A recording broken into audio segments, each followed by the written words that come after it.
We're live, Amanda. Okay. I believe that Judith, is Judith with us?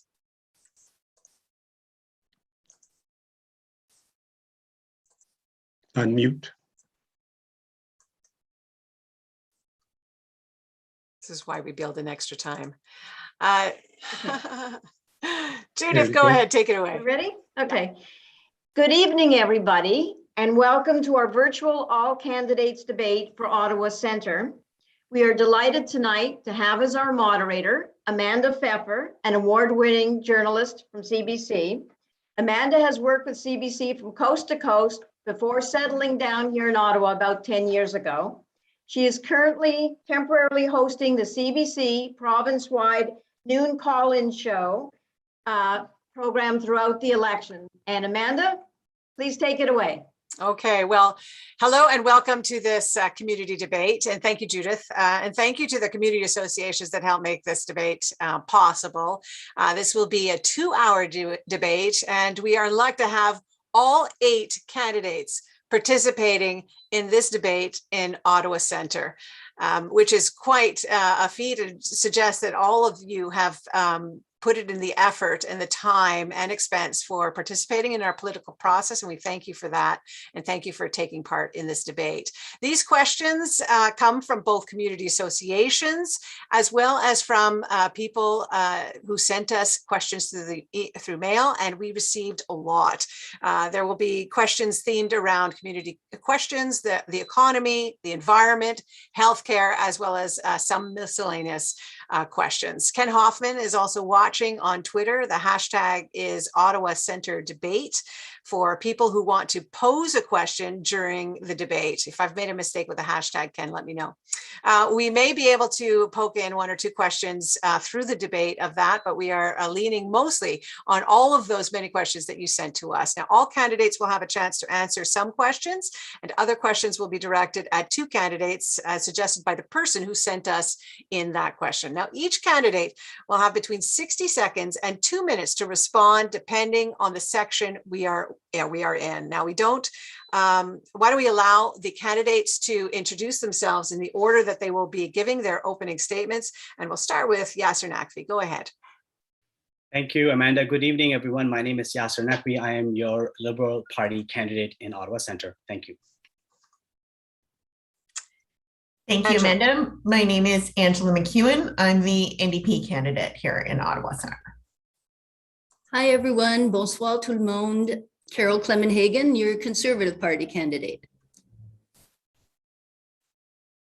Shelby? Hello, everybody. My name is Shelby Bertrand, and I'm the Animal Protection Party candidate for Ottawa Centre. And Alex? Hi, my name is Alec Mcdonald, and I'm the Communist Party candidate for Ottawa Centre. And Angela? Hi, I'm Angela Keller Herzog, and I'm the candidate for the Green Party of Canada. And Regina? We can't hear you, Regina. Hi, I'm Regina Whittiel, and I'm the People's Party candidate for Ottawa Centre. And Richard Rich. I think maybe your mic is on. Okay, let's try that. Bonjour. Is it working? Yeah, it's working. Go ahead. Sorry. Bonjour, mon nom c'est Richard Joyal. My name is Richard Joyal. I am the independent candidate for Ottawa Centre, and thank you for allowing me to be here, and cheers to everybody. Okay, that's a good exercise, because now we've all figured out how to turn it on and off our microphones. A good start. We're now ready for opening statements. Each candidate has 2 minutes to give their opening statements, and we will begin with, in that same order, with Yasser Naqvi. Go ahead. Well, good evening, and thank you very much, Amanda, for moderating today's session. My name is Yasser Naqvi. I'm the Liberal Party candidate in Ottawa Centre. I'm joining you from my home in the community which is situated on the unceded, unsurrendered territory of the Algonquin and the Anishinaabe peoples. I want to thank all the community associations for hosting this event. I know it takes a lot of work to put them together. And I have to be honest, I miss seeing all of you in person at the St. George's Parish, where usually these debates are hosted. I've had the great honor of being your member of provincial parliament for almost 11 years until 2018. As such, I have the experience and credibility of delivering on behalf of the community. Tonight, we will be discussing some very complex issues, both nationally and for our community. And as is the case usually in these debates, you may hear some very simple solutions to these complex problems, and perhaps including from me. You may even hear that in some of the issues, somehow I'm personally responsible for it. And I guess that's the nature of debates like these. I am going to endeavor my very best to give you factual answers to these complex problems as much as possible. And my commitment to you has always been that I will work hard for you as your member of parliament. I will engage with you. I will work with you to develop solutions to some of these issues that are facing our community and our country. And I am confident that together we will build a better community. My name is Yasir Naqvi. I'm your Liberal candidate. And on September 20th, I hope I can earn your vote. Thank you very much.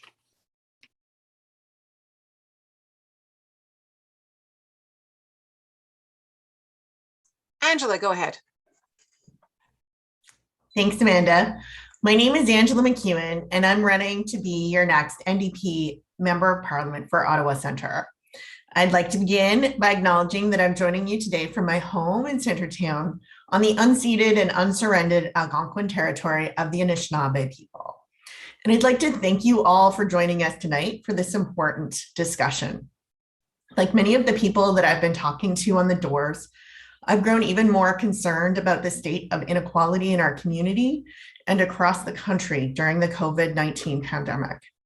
Wages are stagnant, the cost of housing is skyrocketing, and so many of our neighbors can't afford the medication that they need, all while our government continues shelling out subsidies to fossil fuel companies in a climate crisis and giving tax breaks to billionaires who have profited from this pandemic.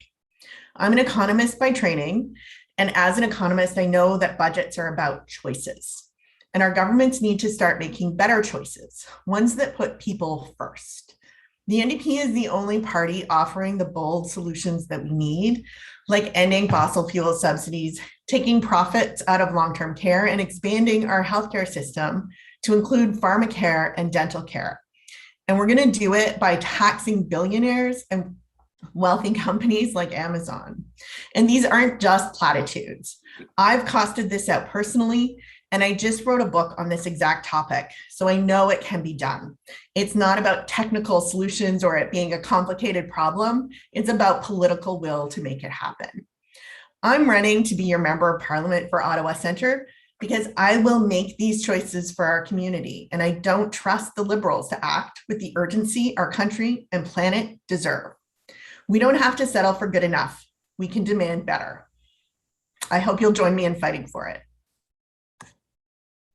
Wow, well timed, Angela. Carol, go ahead. Bonsoir. I've been door knocking a lot lately. I hear frustration about the Liberals' election call, stress about rising cost of living. Seniors mention healthcare, young families, housing. People want a post-COVID economic recovery. I want politics to be about collaboration and accountability. The Conservative Recovery Plan follows that path. That means support for local priorities, like the new civic hospital construction, renovating long-term care facilities, public transit, increasing the housing supply. Our plan builds intergovernmental collaboration to combat climate change, reduce emissions, add green infrastructure, meet our Paris targets. More than ever, strengthening local healthcare capacity for our growing and aging population is key. I am very proud of the Conservative commitment to unconditional health transfers to enable that strengthening. My career was in healthcare. I was the CEO of the Canadian Hospital Association. Yasir Naqvi had a long provincial political career and says he's ready to leverage that experience federally. Yikes.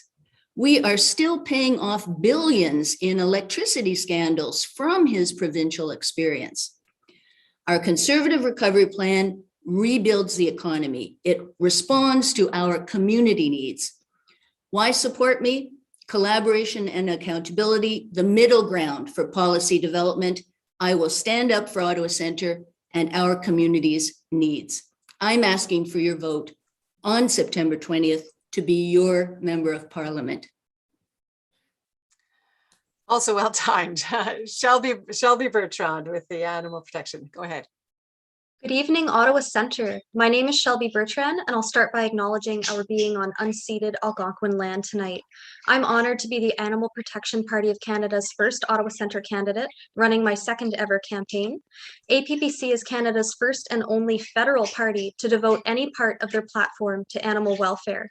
Even if unelected, our mere presence plays an important role in the visibility of animal welfare in the sphere of policy, helping it graduate from the sphere of activism it's beginning to outgrow. Far from being a one-issue party, APPC has a robust platform to rival that of any mainstream party, with policy on health, global affairs, education, the economy, and more. Some causes at the forefront of our mission this election include electoral reform, universal pharmacare, universal basic income, and a new relationship with Canada's Indigenous peoples. Environmentally, it is simply impossible to properly honor future generations without a climate change plan addressing animal agriculture. Our party's environmental platform is the one Canadians truly need.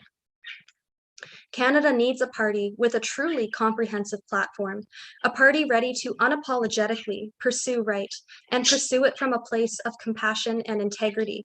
A step in the right direction for Canada starts with a visit to our platform and a vote for APPC. Thank you very much. Does anybody else have birds in the background of their? I think that's awesome. Those are mine. They're awesome. That's awesome. Alec Mcdonald is next. Go ahead. We meet on unceded and unsurrendered Algonquin and Anishinaabe territory. My remarks will be on foreign policy. David Pugliese has been a longtime reporter for the Ottawa Citizen. A decade ago, we, along with our NATO allies, bombed another country. David covered that story. He reported that some Canadian officers, in private, referred to NATO jets as Al-Qaeda's Air Force. That country we bombed was Libya. Before we bombed it, it had the highest life expectancy of any country in Africa. After we bombed it, it had slave markets. The Communist Party was against any military intervention in Libya. Now we are told that we must purchase new fighter bombers. Why, you may rightly ask. One of those in contention is the F-35. It is a stealth plane capable of carrying nuclear bombs. Yes, nuclear bombs. The Communist Party is very concerned about any actions that take us closer to the brink of nuclear war. We are against the purchase of new fighter jets, and we want to cut the military budget by 75%. And let's get out of NATO. There are many other areas where our money would be more wisely spent. Let's cancel student debt and make post-secondary education tuition free. If Cuba can do it, so can we. There is a housing crisis. Let's build 1 million new social housing units using green technology and cap rents at 20% of tenants' income. Bravo, Alec. We have Angela Keller Herzog is next. Bonsoir. Hello, everybody, and thank you very much for coming to this community debate. We are here today on unceded territory of the Algonquin Anishinaabe people. An Algonquin elder recently said to me that we all know that the earth's bounty is not infinite. And she's right. Vous allez entendre beaucoup de promesses ce soir, but ask yourself this. How is it that after 6 years of Liberal government, Canada's greenhouse gas emissions have gone up year over year, and we have the worst emission record of any G7 country? And ask yourself how they can say that we're moving towards a green economy when in the last budget, they gave $5.9 billion in new subsidies to big oil. It's the pipeline all over again. Moreover, the Liberal leader said in the French debate that he will continue to expand oil and gas extraction. In Ottawa Centre, we need to protect local green spaces, the urban tree canopy, especially at the Central Experimental Farm, at Lazy Bay Commons, and all of our parks. We need to address housing and homelessness. We need to ensure a basic annual income for all, and we need to navigate through the pandemic together. We need to do this with the knowledge that the planet is on fire. Justin Trudeau may have met the global youth leader, Greta Thunberg, but he certainly did not hear her when she said, "The time is now." Ottawa Centre needs a strong green voice, someone who has the courage to stand up for the environment locally and globally. Quelqu'un avec le courage de ses croyances, une voix pour l'environnement et pour l'équité. And our final, no, we have two more. Sorry, Regina Whittiel is next. Go ahead, Regina. Right now, a growing number of Canadians are recognizing the need to fight for our rights and freedoms. The People's Party of Canada understands that the policies and restrictions being pushed by the Liberals, the NDP, and the Conservatives represent a fundamental shift to the Canadian way of life. Under vaccine passports, there is no normal. That is the elephant in the room that no one wants to talk about. That is what needs to be discussed. My name is Regina Whittiel. I am a mother of 3, and I hold 3 science degrees, including a PhD in statistics and expertise in risk-benefit analysis. And I can say that what has played out over the past year, from the lockdowns to the vaccine mandates, is not based on the rigors of science, but on fear and distortion of the facts. Heavy-handed measures have caused instability and harm to Canadians, mental health problems, substance abuse, job loss, and access deaths in younger age categories. As a mother, I am also distraught that so many of our children are enrolled in universities they cannot attend, barred from classes and sports, barred from completing their hard-earned degrees. It doesn't have to be this way. We can return to normal in a way defined by the people, not the government. It begins by asking questions, demanding answers. Do we really want the government to micromanage every aspect of our lives, whether we can go to school, work, socialize with friends, play sports? How many boosters are we signing up for? A new one every 6 months? Israel is the most vaccinated country in the world. Why are they seeing a higher 4th wave peak, and why are so many fully vaccinated people hospitalized? There are many more questions than I can ask in this short intro, but they all need to be answered before we move forward. Thank you. And our final speaker is Richwell, the independent, as an independent. You're on mute, Richard.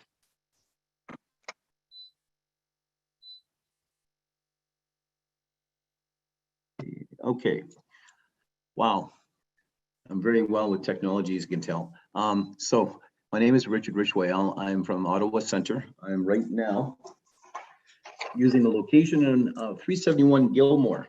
I'm nice and high up in the buildings, and I'm looking at this incredible community that needs so much. I've lived in this area for the last, let's say, 5 years, done business here for the last 8. I seek to become your public servant. I know that it's a position of 300 days, 16 hours plus working, and I can just say that it's a privilege to be so if I'm elected as a member of parliament. Right now, there is so much that needs to be done, and it's enough about talking about it, it's about doing it. It's taking about massive action. It's also something I'm be vetting for. Accountability, trackability equals results. So if you discern to vote for me in this election, you're voting for us. I'm not me. It's us. It's all of us. So in collaboration, I seek to be able to be of service and at the same time to learn. Je parle français aussi. Des fois, je trébuche un peu sur mes mots, mais je suis un travailleur très dur et j'espère que vous allez me voter le 20 septembre de cette année. Merci beaucoup. I don't see the clock, so I'm sorry. Where's the clock? Do I still have time? Sorry. You came in with 34 seconds to spare. If you have a couple more words you'd like to share with us. Well, I wish everybody very well, and let's work together as a collaborative, and we can make this happen together. So everybody in Ottawa Centre, thank you very much for your consideration. Cheers to everybody. Now we will start the questions portion of the debate. We have a couple of themes. We have a theme on the community, a theme on the economy, a theme on healthcare and the environment. Our first theme then is a theme on the community. Our first question comes from the community associations. Each candidate can respond to this question in reverse order from the previous. We will start then with Richard with this question. Okay, so here is the question from the community associations. Okay. After a long and sometimes opaque process, a site near Dow's Lake was chosen as the location for the new civic hospital. A number of concerns have been raised, such as the destruction of 600 mature trees, loss of green space, an unsightly parking garage, and poor transit/road connectivity. Will your party be willing to review the selection of this site? And independently of such a review, what would your party do to mitigate some of the above referenced negative impacts on our community? And we will start with Richard. Go ahead. And the clock is where I don't see the clock. I apologize. Okay, so it's a very great question. All I know is that where the hospital is built right now, I was just there the other day with my sister. She had an appointment and I had a few little issues I had to take care of myself. Moving what is green is most important, of course, the habitat of what is there at this given time. All I can tell you is that I definitely would review it because this is a huge project. At the same time, too, there's a book that you have, The Hanging Gardens of Nebuchadnezzar, and you have structures that are built. So let's say we were to have to displace, we really have to really discern on what's going to take place, because there's 7,000 acres, I believe, out in that area. And if it was used, it would need to be done very, very carefully. Like the Buddhists say, when you move something that has a life, you must move it very carefully. And this green space is very, very sacred. It's just how do we use it that it would benefit all the different people that need the healthcare? Because location. And that's it, Richard. Sorry. Okay, that's okay, no problem. We have Angela, you'll get used to it. We got Regina Whittiel, who's next. 60 seconds, go ahead. Hello. I would love to review it. My background is, I have a lot of background in risk, benefit, and options analysis. So one of the things I would love to do personally is look at the different options, look at the risks of each option and the benefits and how they impact the various communities. So often we don't look at all the adverse consequences of some of the solutions that are presented. So it does, so going out to the different communities, seeing how the different options impacts each community and looking at the risks, not just now, but going forward, and assessing the benefits and coming up with an optimal solution. That's something, yes, that definitely I would love to personally take part in. Thank you. And Angela Keller Herzog. Thank you. Yes, I definitely support that the site and the siting of the new hospital needs review. And I very much support a transparent process so that the public and all the citizens that have engaged and that were involved in the previous consultation can understand what is actually going on and who has the power and what is the logic. I think in terms of the criteria, we need to be clear with clear instructions to the site planning. We need a less sprawling campus with a much smaller footprint. We need to preserve our green space, including preserving at least 40% canopy on any site. And if we want to preserve the central experimental farm, as one of the candidates has said, then we should do it. We also need to have a commitment for a net zero facility. The city, province, and federal government have committed to net zero by 2050, so we should heed that.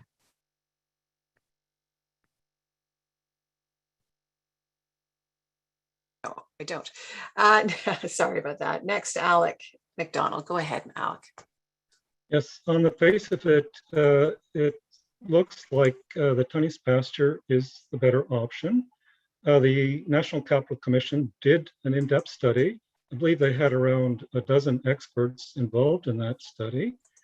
And they came to the conclusion that the area around Tunney's pasture was the better option.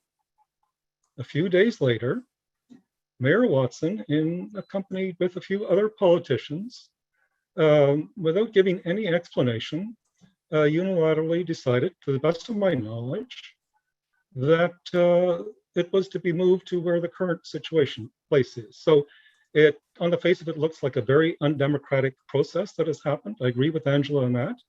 And certainly I'm in favor of a review. Thanks.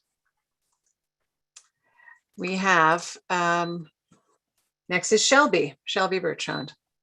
Thank you.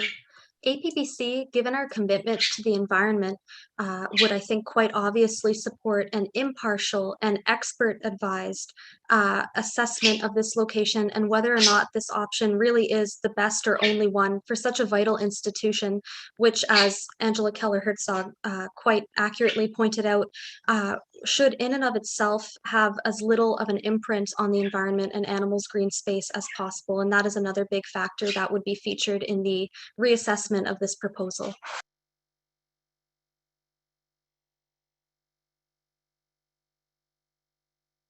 Sorry, Carol, go ahead. Thank you. Thank you. Timely construction of the hospital on the site as planned is a healthcare priority. No one so far has mentioned healthcare.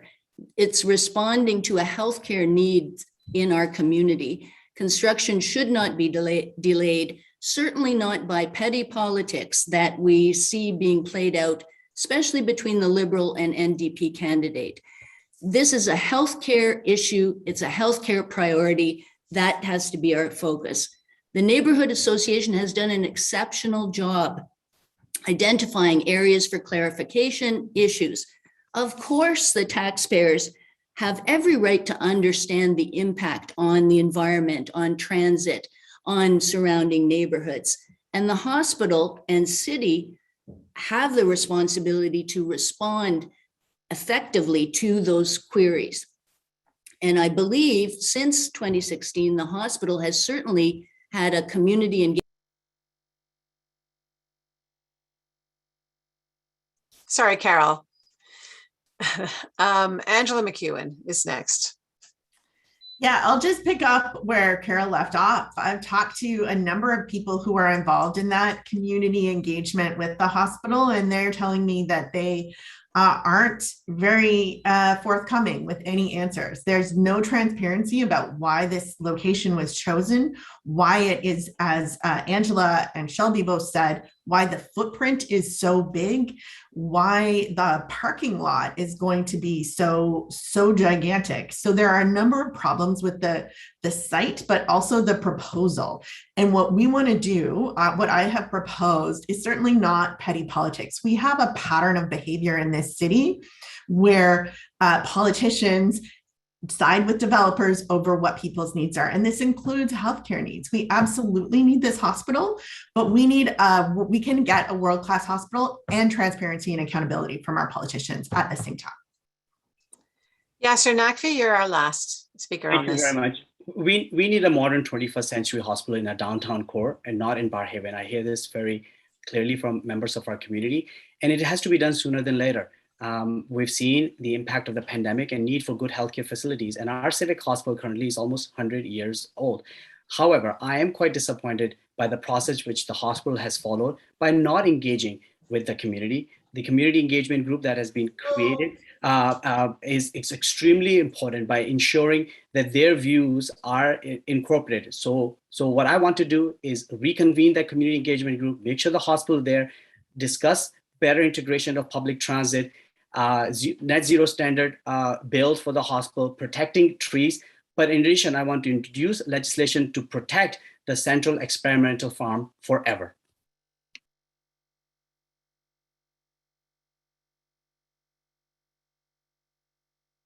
Amanda, you're on mute. Our next question is directed at Carol Clemenhagen and Yasser Naqvi. I think we'll start with Mr. Naqvi, and here is the question. This again is a community question, and it was posed by one of the community associations. After long sorry about that. Hang on a second. Here it is. The NCC and other branches of the Canadian government own valuable green space in Ottawa Centre and throughout the city, such as Juliana Park, parts of Le Breton Flats, and land proposed by for embassies in Mechanicsville. What would your party do to maintain this land as green space, which is increasingly important due to the pressures of intensification? We'll start with Yasser Naqvi. Go ahead. You have 90 seconds. Well, thank you very much, Amanda, and thanks to the Community Association for asking this very important question. Ottawa Centre is very unique. We have a lot of federal lands in our community, and a lot of it is not developed. You know, the very first thing that I want to do if I'm elected as your member of parliament is to do a very thorough inventory of all those lands. You know, if you a bike around or walk around the community, you will see these lands.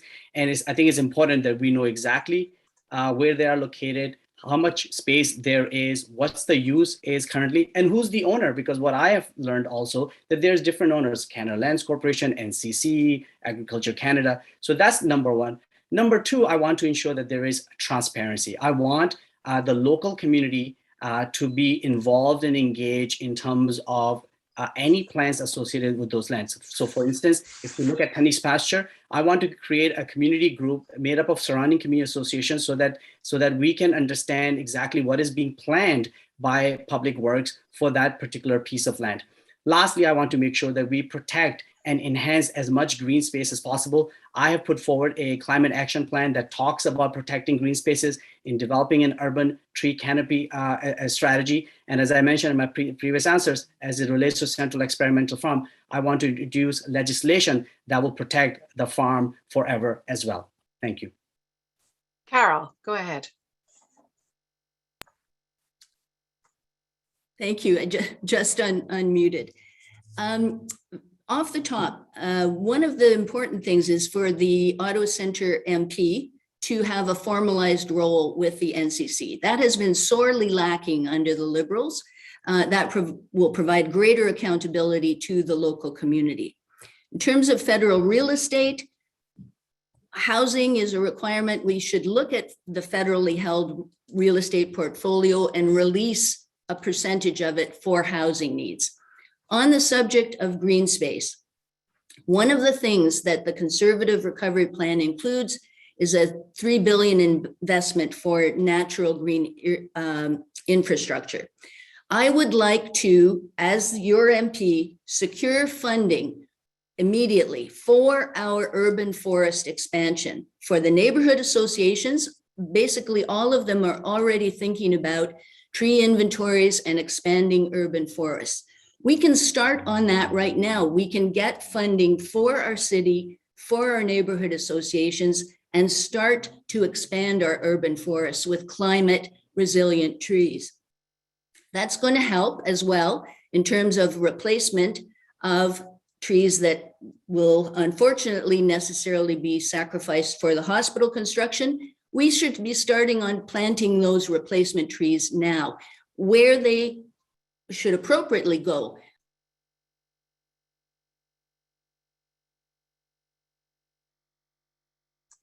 Okay, sorry, Carol. The mic actually goes off and we don't get to hear the rest of your thoughts. Can you see the timer from where you are? Can everyone see the timer?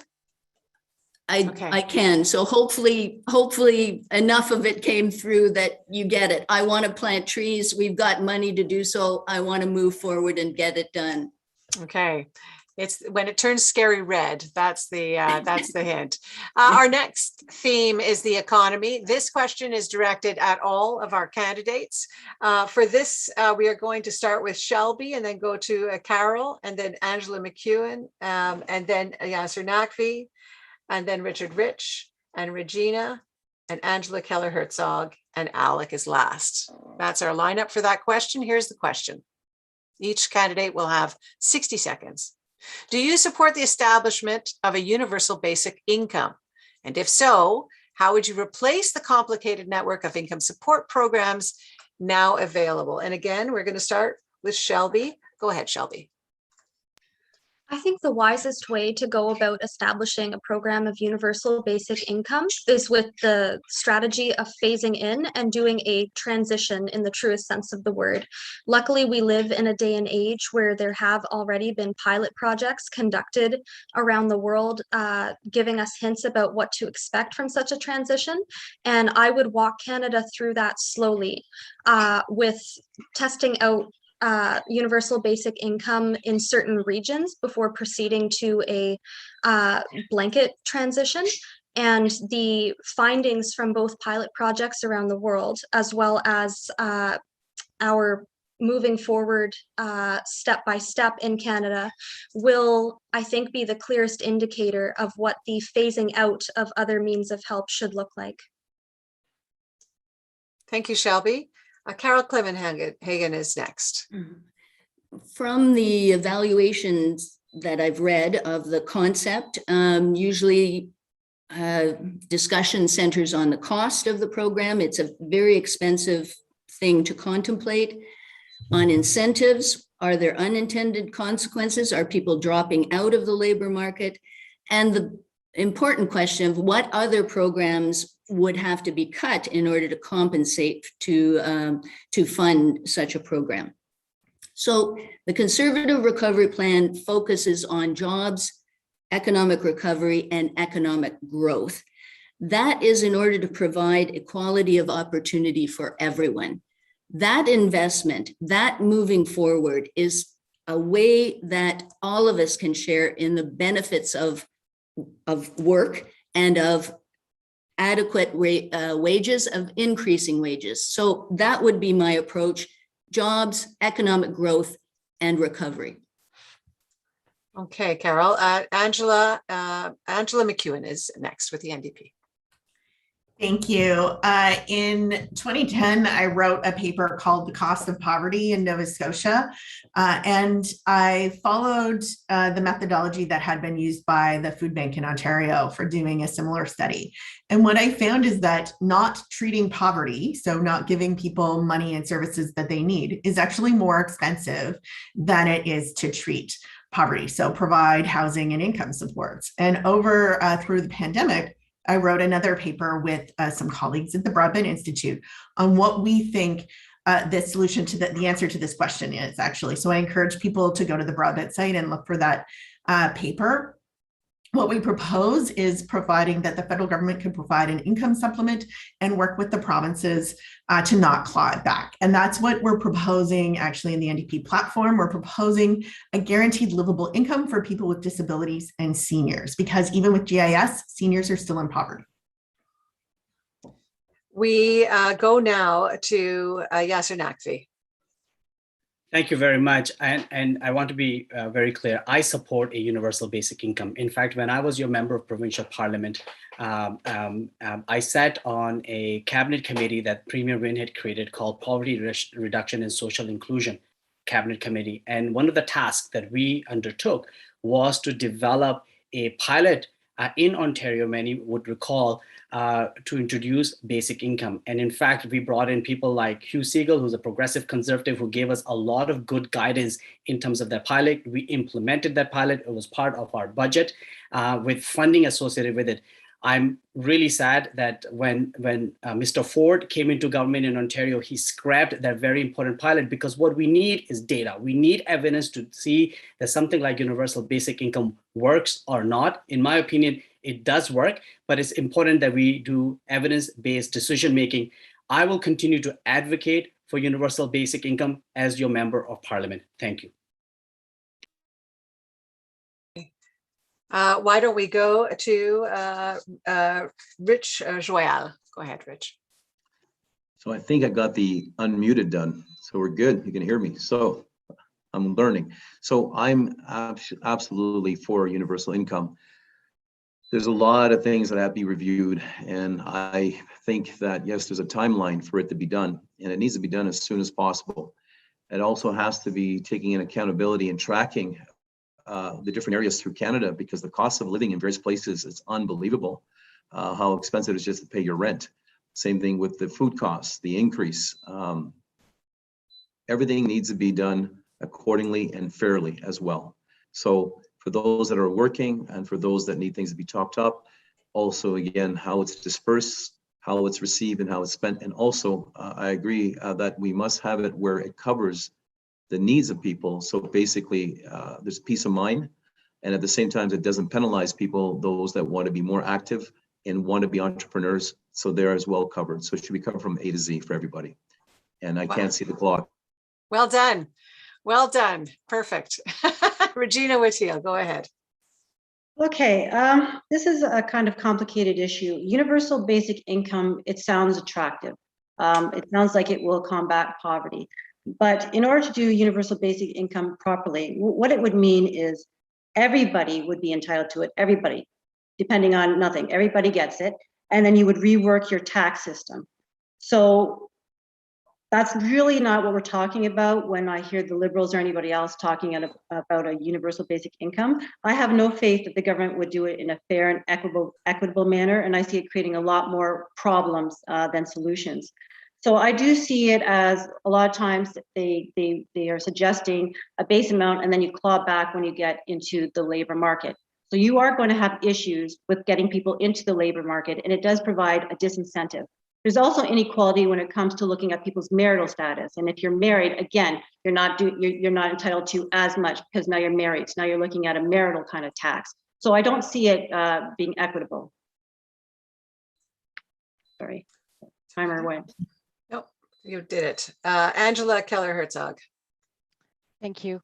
I think that the COVID pandemic has unmasked a tremendous amount of inequality in our society and has aggravated it. So I think that one of the reactions then, in terms of the tremendous insecurity that the pandemic exposed so many people to, that our existing patchwork of supports didn't help with, we had the CERB.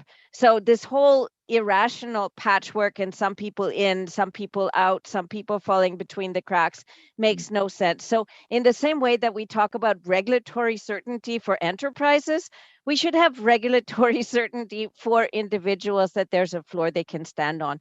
The Green Party has supported a guaranteed livable income for a very long time. And I'm delighted to hear that so many of the candidates on this panel are on board. I think there's lots of both pilot experience and other nations' experience that demonstrates that this is a system that can very well work. And next we have Alec bringing up the rear. Go ahead, Alec. Yeah, the Communist Party is concerned that the universal basic income will be used to replace other social supports, and that the net result will be that people will get less income than they currently get under the current social programs. That's why we call not for a universal basic income, but like the Green Party, a universal guaranteed livable income, with a key on livable. Now, for the past 30 years, labor productivity has increased 40%. Wages have remained stagnant. So we can address issues of poverty by raising the minimum wage to $23 an hour. We can also provide 4 weeks of paid vacation pay. In other words, let's move the money from the top down, and we won't have to be so much concerned about a universal livable income, which we support.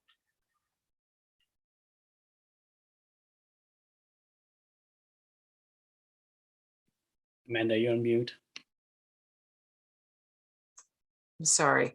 I will get this before the very end. Question number 4 in this category, and again, this is the economy again. This question is directed, according to the person who sent it, to the NDP and the People's Party of Canada. So we'll start with Regina Whittiel, and then we'll go to Angela with the NDP immediately after. Here's the question. You each have 90 seconds to answer. I also wanted to just flag that anyone who is listening to this live, if you use the hashtag #OttCenterDebate and ask a question, we will try to get 1 or 2 of those questions into this debate over the course of this 2 hours. So question number 4 is, Canadians are finding prices for their purchases continually going up. Inflation at a 10-year high may actually be underreported due to the inclusion of mortgage interest rates, a cost set by the Bank of Canada. Does your party consider inflation to be a problem? And if so, what would you do to address it? And why don't we start with Regina? You're asking if we think inflation is a problem. It is definitely a problem. We've all noticed increased costs when we go to the supermarket, increased costs when we go to the pump. Affordability is a huge issue across the board when we look at affordable housing, affordable anything, and it runs the gamut for all income levels. One of the biggest issues that our party sees is the reckless spending by the Liberals. We're looking at hundreds of billions of dollars have been spent unaccounted for during this pandemic. We're at over $1 trillion in debt.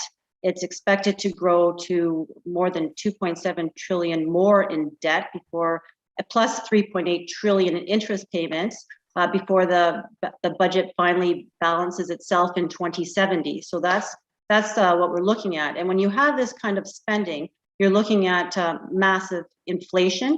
You're looking at lower standard of living, and you're looking at people who can't afford basic things.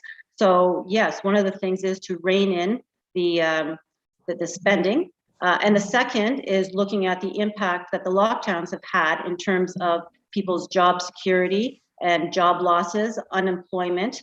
We're looking at a huge amount of instability and supply issues, and that has also raised the cost of a lot of goods and services. So no. Angela. Thank you. This is something that I follow very closely for my work as an economist. And so one of the things that's happening right now is last year, when the lockdown happened, prices actually went down. So when you hear inflation numbers in the news, it's year-over-year numbers. So the numbers right now seem quite high, but that's because they're compared to the lower numbers of last year. So those are called base year effects. So the numbers that you're getting for inflation that sound a little scary, that is not 100% reliable because we had such a weird year last year. That said, the cost of basic necessities are rising faster than the average cost of inflation. So the cost of water is rising much faster, the cost of food, the cost of housing. So these basic necessities are getting more and more expensive at a time when wages are not increasing, even at the pace of inflation, or what we call actually the consumer price index, right? So if you're at the lower end of the income spectrum, if you're spending all of your money on necessities, which a lot of people are, then you're finding that you don't have anything left at the end of the day. So the answer there is, we're talking about affordability on cell phones, we're talking about increasing wages for workers, and we're talking about making housing more affordable. Because this issue of inflation affects the government that was in power until now, I think I'll ask Yasser Naqvi also if you can make a comment about this, and we'll give you 60 seconds.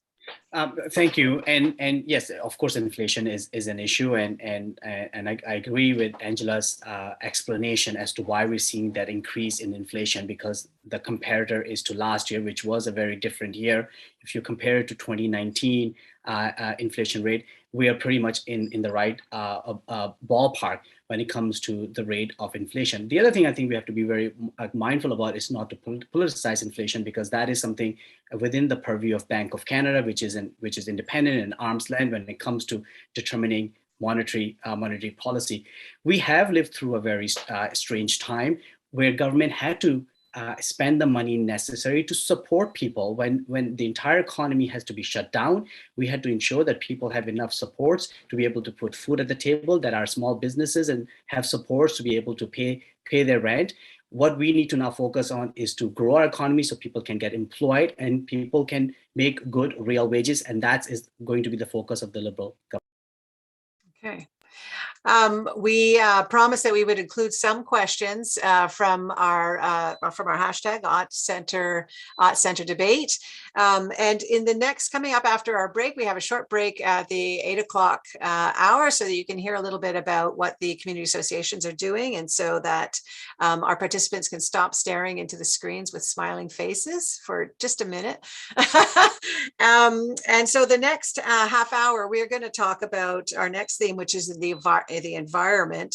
And we have received a tweet, and Ken Hoffman is watching those tweets. He's going to share with us a tweet, and we are going to ask the Liberals, Yasser Naqvi, Angela Mcewen, and Karen Clemenhagen to answer this question.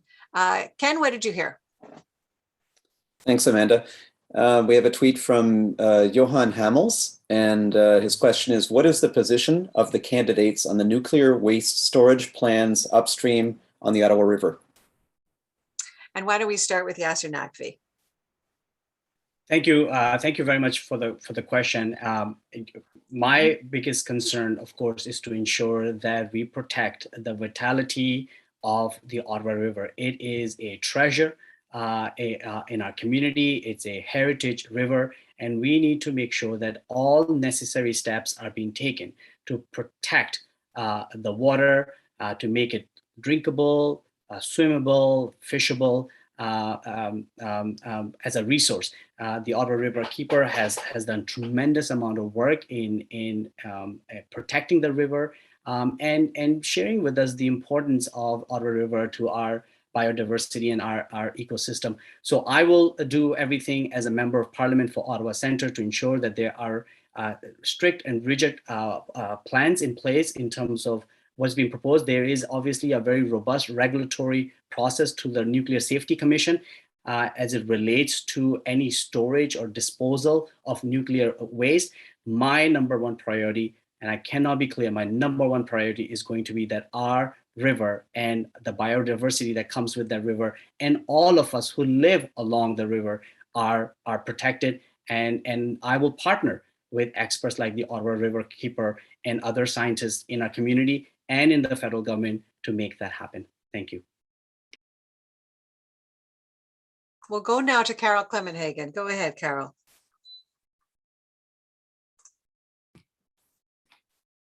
So clearly the issue is regulation. And as Yasser points out, robust regulation, which is in place at the moment.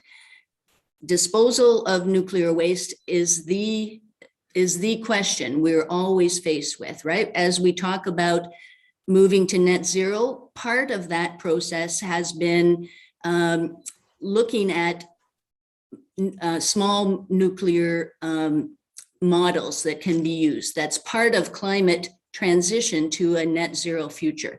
But the question remains what to do with the waste. So I believe that the process is a sound one. It's a regulatory process. I would point out, Yasser talks about the importance of the river. We all are devoted to protecting the river. That should include not dumping raw sewage in it as well. That's a more immediate issue. The Liberals have not done a good job in stopping the dumping of raw sewage in our waterways. So we need to work on that as well as a move forward to protecting the environment in general. Okay. I'll give Yasser a chance to respond to that, but first let's hear from Angela Mcewen. Thanks, Amanda. Yeah, I mean, I agree with Carol. We need to ensure our land, water, and air are livable for generations to come, and that includes any kind of waste being near the river and risk of contaminating that. When it comes to energy generation, I think we would prioritize both reducing, so the NDP prioritizes home retrofits and using heat pumps, so prioritizing using less energy as part of the solution, and to protect the Ottawa River by ensuring that groups like the Ottawa Riverkeeper have the government support that they need to keep doing their important work. We really rely on a lot of volunteer organizations in Ottawa that are community associations that are walking around to make sure, you know, our tree canopy is safe to maintain the urban forests. And the Ottawa River is a prize jewel, I think, for a lot of people who live here. And we really need to support those organizations that are doing that really important work, protecting it. So thank you. We're going to hear from Yasser Naqvi, just a 60-second rebuttal, Yasser. And because we have an extra minute left, I'd like to let Angela Keller Herzog, the Green Party. I'm not clear on your position on nuclear in general, so it'd be interesting to hear a comment from you at the end. Go ahead, Yasser. Thank you very much, Amanda. And thank you. No, it's okay. Thank you. And I just want to slightly disagree with Carol. You know, the Ottawa River Action Plan, which is a tripartite federal, provincial, and municipal funded project that has finally created a solution not to dump raw sewage in Ottawa River, is a result of all three governments working. I want to give where credit is due. Mr. Harper's government contributed. So did the Ontario Liberal government under Premier Wynne funded that, and the Liberal government under Mr. Trudeau also continued with that funding. I had the great honor working with Mr. Baird and Mr. Poilievre in ensuring, and then along with Captain McKenna, to ensuring that funding was there for the city of Ottawa to finally put an end of dumping of raw sewage in Ottawa River. That project is done. Our river is much cleaner for it. We worked very closely with Ottawa Riverkeeper. I also want to say, agree with Angela Mccewen that we need to support Ottawa Riverkeeper as well, because they are an incredible custodian of our river in our city. Thank you. And Angela Keller Herzog is with the Green Party. Just some thoughts on this issue from you. Okay, so the question was not actually about nuclear energy in general, but about the nuclear waste dump and nuclear decommissioning happening upriver from Ottawa. I think the situation is actually dire. What happened that in 2015, actually just before the election, when government isn't supposed to make big decisions, $1 billion contract was initially given by the Conservatives to SNC-Lavalin and a couple of other consortium partners, and that was renewed by the Liberals. And essentially what we're seeing is the privatization of the responsibility for nuclear waste storage. The plan is for a nuclear waste dump very close to the Ottawa River, and the safeguards will last for a couple of 100 years. And after that, for sure, radioactive materials will enter the river and that environment. So I think it's hugely irresponsible. Okay, well, that brings to a close the first hour of our debate. Congratulations to all of you for making it to this point. We're going to take a 2-minute break. Judith Shane is with us and is going to take over the helm. If we want to turn off our cameras and just let Judith go ahead and share with us a little bit of information about the community associations. Go ahead, Judith. We'll be back in 2 minutes. Hi, everybody.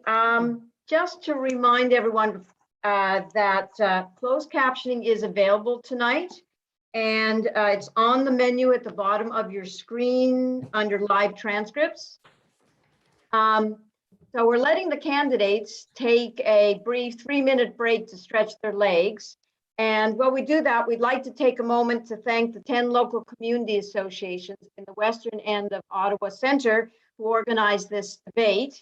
And they are Hampton Iona, McKellar Park, Carlington, Champlain Park, Civic Hospital Neighborhood, Hintonburg, Island Park, Wellington Village, Westboro, and Westboro Beach.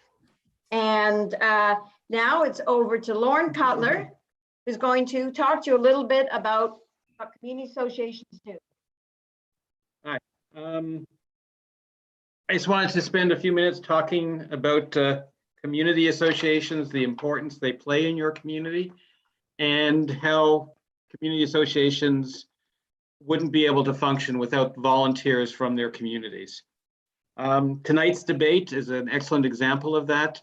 We've been doing these for 15 years now. And without community associations, there probably would be very few public debates during elections. But there's other things we do. Many of you live in neighborhoods with skating rinks in the winter. Those rinks are run by your local community association. In addition to that, the associations provide a variety of social events such as carnivals, yard sales, parties, picnics for people who live in their areas, at least under normal times when we're not restricted and socially distanced. We're also involved with a lot of bringing forth the views of the community to primarily our municipal government on issues that impact on our local communities. The big one right now is the new official plan that the city is putting in place, that they've had a record level of involvement by residents of the city and the community associations of the city.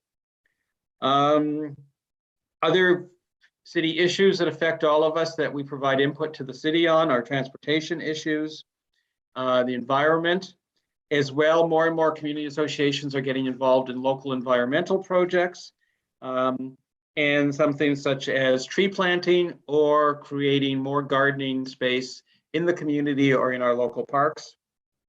All of these areas, we would not be able to work unless we had volunteers.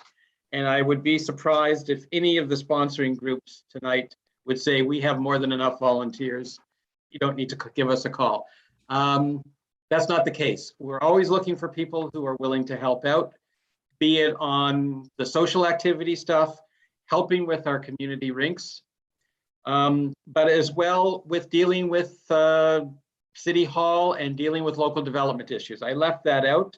That is key in our communities that are facing a lot of intensification because the rules keep changing and we're the ones on the ground who have to deal with this. And it can be as mundane as some of the issues we find with our builders and the quality of the construction phase while their people are building and how that impacts on neighbors. So there's a lot of areas where we're looking for volunteers, including being able to publicize what we do. Some of our community associations are better than others when it comes to things such as website development and maintenance, social media, publicity, etc. So we're all, as I said, looking for volunteers. I think anybody who's come to tonight's debate has had to go to the Hampton Iona website to figure out how to sign in. So we would encourage you, depending on what area you live in, to go to your local association.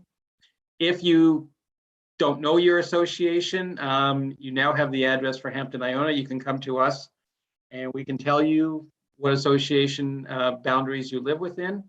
So I encourage you to get involved with your community. And I guess that's it. And Amanda's back, but I don't see the candidates back yet. Great job, Lauren and Judith. Amanda? Well, we just have a moment while the candidates are rejoining us. Just wanted to let everyone know that if you know someone who wasn't able to attend tonight's debate, and frankly, I can't imagine anyone doing anything else but watching this debate tonight. But if they missed this debate and would like to hear from the candidates, there is an Ottawa Centre debate going on Thursday night, September 16th. You can go to the Glebe Community Association website and get more information there. Back to you, Amanda. Thank you, Judith. And thanks to everyone for hanging in there. And thank you to the participants. Welcome back to the show. And again, this is a community debate for Ottawa Centre. I'm your moderator. My name is Amanda Pfeffer. I work at CBC. And we are launching into a new theme. This theme is the environment. The following two questions involve the environment. And the first question is directed to all the candidates. All the candidates have 60 seconds to answer the following question. Here's the question. I'll just tell you the order for answering this question. The order for answering this question will be Alec Mcdonald, Angela Keller Herzog, Regina Whittiel, Yasser Naqvi, Angela Mcewen, Carol Clemenhagen, Shelby Bertrand. So Alec, you are first, and don't worry, I'll prompt everybody as we go. Here's the question. The federal government has in place the Greener Homes program, which provides modest grants to homeowners to make environmentally friendly improvements.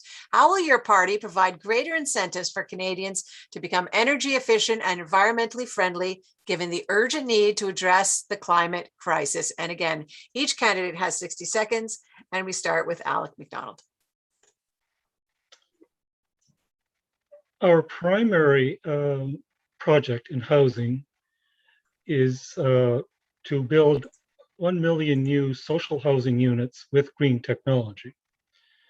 That said, we also are in favor of retrofitting existing housing stock so that it is more environmentally friendly. We are going to be taxing corporations at double their current tax rate. We are going to be taxing the capital gains tax at 100% of the gains rather than the current rate. So we have methods of bringing in more income from the wealthy and the wealthy corporations. And with this income, we will be able to support existing homeowners in retrofitting their houses. Thanks. Next is Angela Keller Herzog. Go ahead, Angela. Okay, thank you. That's a great question. So definitely energy retrofitting and making also new builds move much more towards a net carbon zero is of key importance if we want to get our emissions down. So the first huge way to approach this is, first of all, to take the massive fossil fuel subsidies that exist under the Liberal government, by one estimate at 18 billion. And in relative proportion, that's huge, right? And shift that to enable energy retrofits so that homeowners don't need to have $50,000 in their back pocket, but actually get help. Also shift it to renewable energy so that communities and renters, for example, can invest in community renewable energy projects that would then make our community overall less carbon intensive. Regina Whittiel is next. Go ahead, Regina. Okay, I think we all want cleaner energy, and when it comes to specifics for housing, from our platform, it's maybe more of a more general approach. We're looking at a holistic approach to the environment, looking at cleaner air, cleaner lakes, cleaner rivers, and we look towards innovation to make these things happen. One of the things that has been a number one issue is with climate change is carbon emissions. And one of the issues that I have is that politicians like to take complex issues and kind of whittle them down to one simplistic focus, and then the solution is to tax people. So we kind of move away from that, and we find that those type of things have the opposite effect sometimes. When we look at emissions, that gives incentive to offshore emissions. We're looking at offshoring it, and overall you're looking at emissions from China and increasing our global. Okay, almost there, almost. Richard Joel, Rich Joel, go ahead. Rich?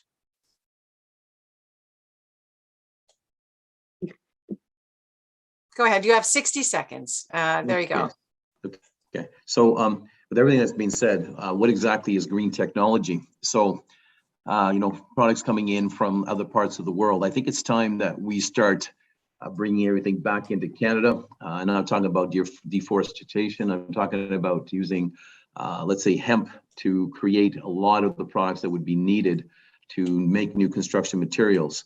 The other part is that the buildings that exist right now in Ottawa Centre, a lot of the lower income housing, there is a need for retrofit majorly. It's unbelievable. Walk through some of the buildings and you're going to see how humid it is.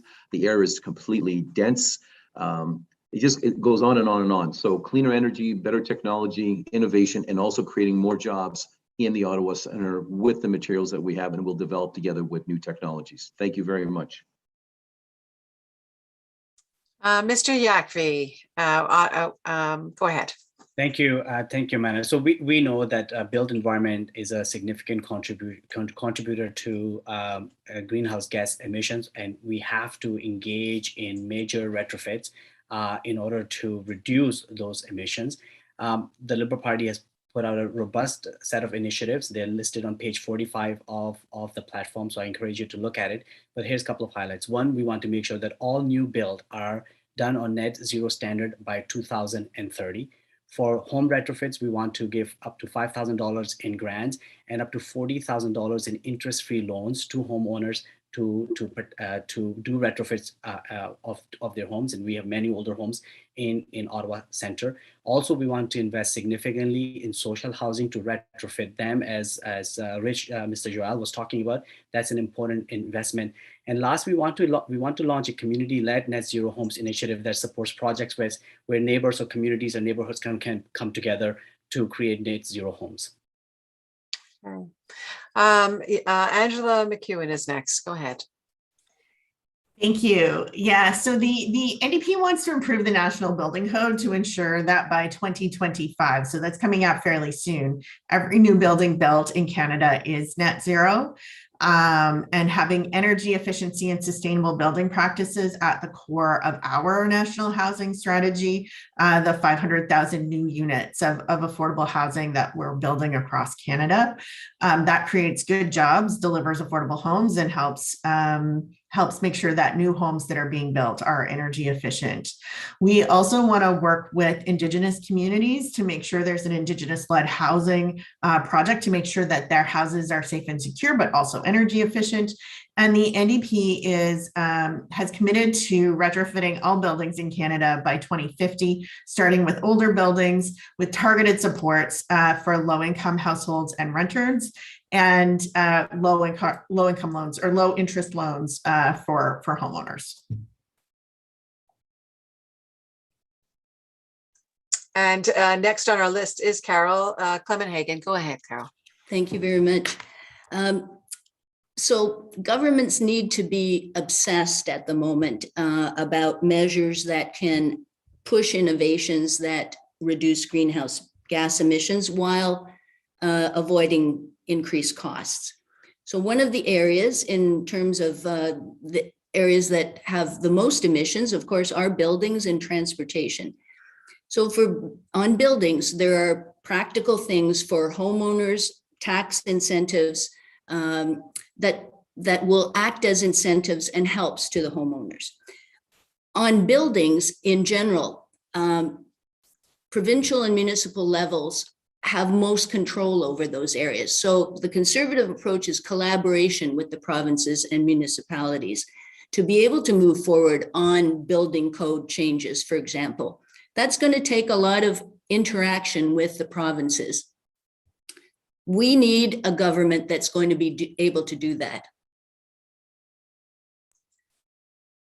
Thank you, Carol. And Shelby, you are bringing up the rear. Go ahead.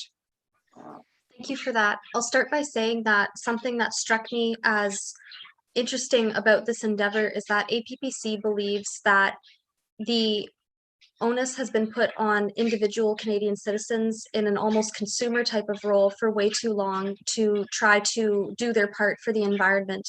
And on that note, I don't think it makes too much sense at all to talk about incentivizing homeowners and property owners to do this. This would be supported as just one small part of the transition that APPC would lead Canada through. And it's a transition that science and a care about future and a sorry, my friend in the background's interrupting me, that science and a view towards future generations calls for. And the transition overall would free up resources from other areas we would want to move away from as we move towards new things. And open dialogue to our animal friends. We have a second question in this category in the environment, and here is the question. This question is directed to the Liberal and Conservative Party candidates. Each of you have 90 seconds to respond to this question, and here's the question. Addressing the climate crisis will be very costly, given that climate action is mainly at the local level. What would you do to help mobilize funding for municipal governments to do their part locally? And why don't we start with Carol Clemenhagen?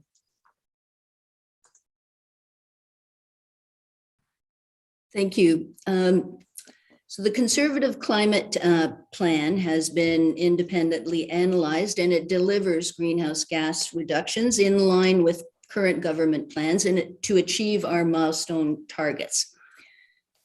The way forward, the most effective way forward, is in collaboration with provinces and municipalities. They're going to be absolutely necessary to get us to progress in advancing climate action and getting to net zero.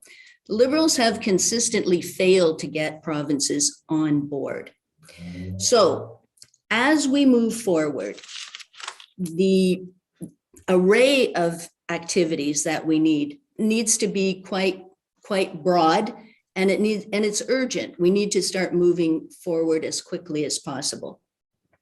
So incentives, working with the provinces, talking with municipalities to get practical activities moving forward is the Conservative approach, which will deliver a collaborative movement going forward to actually start reducing our greenhouse gas emissions, which under the Liberals, as Angela pointed out earlier, have increased rather than decreased. Yeah, Yasser Naqvi. Thank you very much. I think we all agree that climate change is real, and we need aggressive, bold action to deal with this climate emergency. What it will require is that all three orders of government are working together. This is it's a big task, a monumental task that will require collaboration. Of course, federal government has a very important role to play in that.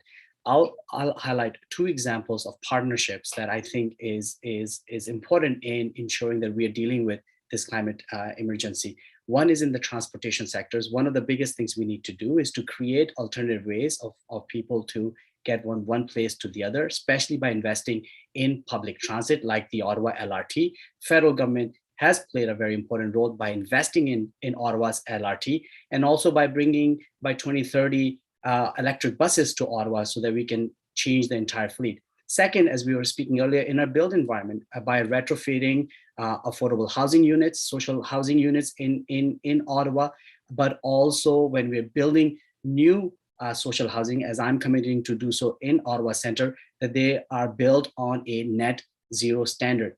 All these are examples of partnership between the federal government and municipality. Of course, hopefully with the provinces on board as well, because that is how, by working together, we will be able to take this robust action against climate change. Thank you. Just to fact check, Carol Clemenhagen, you said you would maintain the government targets, but the government had moved up its targets to reducing greenhouse gas emissions to 45% below 2005 levels. And does not your program say you will be reducing that back to 30%, which was the previous target for Canada? Both are still the lowest among the G7, but is that not correct?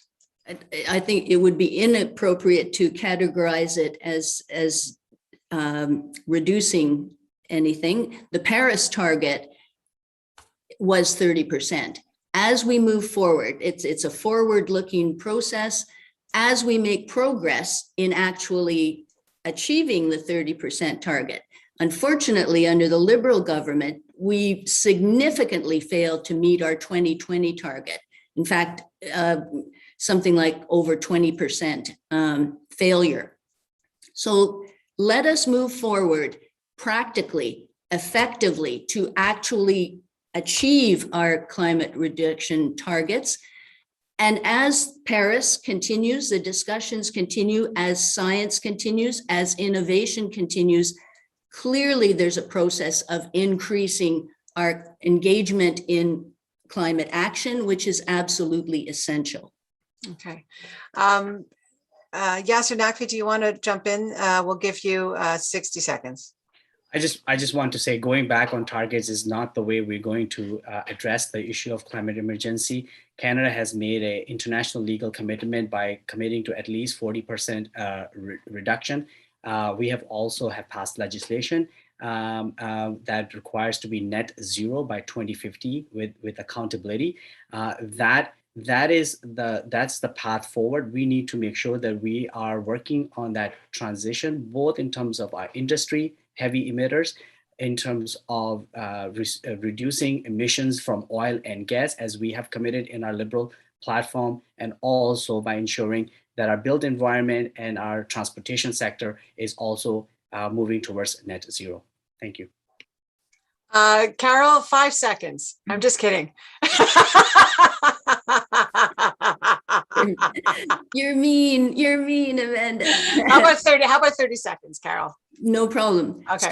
So Yasser restates a number. He picks a number out. There's the number. Where was he when we were trying to achieve the 2020 targets? The Liberals never talk about that anymore because they significantly failed to meet them. Mm-hmm. Okay, Carol. Thank you very much. And that is the environment portion of this. I see Angela with the Green Party. I know everybody wants to talk about this issue, but Angela, why don't we give you 60 seconds as well? And I know Regina has her hand up as well. So why don't we let the two of you do this, and we'll give others a chance in another category. Go ahead. Why don't we start with Angela? There's two Angelas. Okay, I think you mean me. Thank you, Amanda. That's very gracious of you. This really is the generational issue. And as President Obama said, we're really the last generation that can turn this corner. So arguing about targets, boo-boo is, I mean, we need targets, but it's not the end of the story. And climate, it can be overwhelming and complicated, but it's also simple, right? What Canada needs to do is keep fossil fuels in the ground. We need to stop the expansion of new extraction projects. And especially Justin Trudeau in the French debate said he was refusing to commit to new fossil fuel projects. And this cap on emissions that he talks about, there's no pathway forward, and basically combined with massive subsidies, that is kind of a chimera, kind of like the pipeline all over again. Regina. I just have a quick comment. Mine is with respect to the fact that climate change is a complex issue. And I think really we should be opening this debate and this discussion amongst the scientists. We should have an open and honest discussion with the scientific community at large. A lot of climate change seems to have been hijacked by politicians that come up with band-aid solutions that often have the opposite effect of what was intended.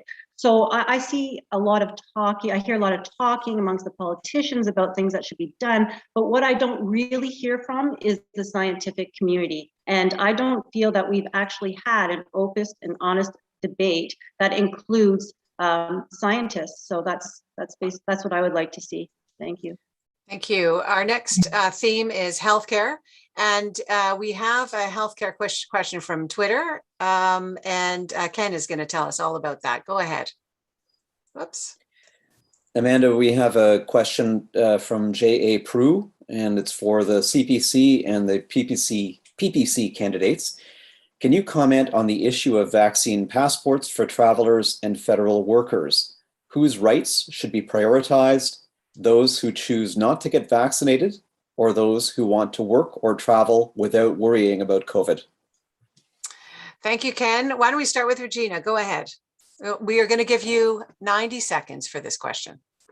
Okay, so on vaccine passports, our position is very, very clear. Vaccine passports are not the way to go. They are unethical. They are illegal, and there's nothing to say that that they have any.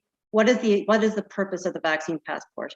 All right. So no case has really been made with regards to its whether it will be effective at all. When you look at the vaccines in general, the vaccines should be the individual's choice. So the individual should be well informed with their choice, and they should look at the risks and benefits of the vaccine and be able to choose for themselves. And their jobs should not be threatened, and kids should not be unallowed to go to school. So when you look at the Health Canada should be providing the information for people to properly assess the risks and the benefits of these vaccines, and that has not been given. The risks and benefits depend on your age, they depend on your underlying health, they depend on your vocation, and they depend on your gender, they depend on many things. For a large portion of the population, COVID is not a serious risk. When you look at healthy young adults and children, they are at very, very low risk for serious COVID. And there's a lot of uncertainty and a lot of risk with the vaccines. So there's under no circumstances should children and healthy young adults have to take this. Okay, thank you, Regina. Go ahead, Carol. You're carrying the weight of the scientific community with you. Oh my goodness, oh my goodness. Well, in this case, it's a weight that I gladly will try to carry. Vaccines are safe. They're effective. They are the best way to protect oneself, one's loved ones, and the community at large. So the Conservative Party would like to get the vaccination rate up to 90% coverage, particularly now, given variants and concerns about health. With respect to the concept of a vaccine passport, we're talking really a very limited thing at the federal level to facilitate international travel. That's what we're talking about. We should not be in a federal election at the moment. We should be talking about increasing vaccination levels. We should be working with the provinces to promote vaccinations to help people who are perhaps misinformed or have not understood the message about the safety and effectiveness of vaccines, to help people come on board, to encourage vaccination, not to exclude people or create divisions amongst the Canadian public. We really need to promote vaccination as the best way forward for our own health and for the whole community. Carol, is there any daylight between your policy towards vaccine mandates at the federal level among federal workers and the Liberal government, which just introduced a vaccine mandate as well? What is the daylight between the two parties on its approach to the public service and transport, et cetera? I think what we've been trying to do is create that sense of togetherness, of bringing people together, of not making people who make choices about their own health to not be vaccinated, or perhaps they can't be vaccinated, to not make them feel excluded, to try to bring them on board for vaccination. And if that's not possible, to ensure that rigorous protocols of testing are in place in order to protect the community's health, but at the same time to have the opportunity to have people engaged and listen in the process of moving towards vaccination in a positive way, as opposed to creating divisions. Okay, we have we're moving on now to a question in a category we're calling miscellaneous. And I think that we, in fact, do have time for two of these. Why don't we start with daycare? This is a question that is going to be to all of our candidates, 60 seconds each for this question. How will you work with municipalities and provinces to ensure the childcare policy is properly implemented here in Ottawa and meets the needs of the constituents? And for this, we're going to start with Angela Mcewen. We're going to go to Carol Clemenhagen after that, Shelby Bertrand, Alec Mcdonald, Angela Keller Herzog, Regina Whittiel, and Richwell, and then Yasser Naqvi. So we start with Angela. Go ahead. Thank you. I think that childcare and availability of affordable childcare, affordable quality childcare is really critical economic infrastructure. And that's something that we've definitely learned during the pandemic. People can't go to work and they can't be effective at work if they don't know that their kids are safe and taken care of. And we're at risk of people leaving the workforce because they can't afford to have more than one kid in childcare. It's just so expensive all across Canada. And so I definitely think it makes sense to invest in not-for-profit and public childcare spaces, and to do that work with municipalities to find locations where we can have that that makes sense near workplaces, near schools, so that parents aren't driving all around the city, dropping one kid off at JK and another kid off at somewhere else. So working to make sure that absolutely important. Carol Clemenhagen, go ahead. Just your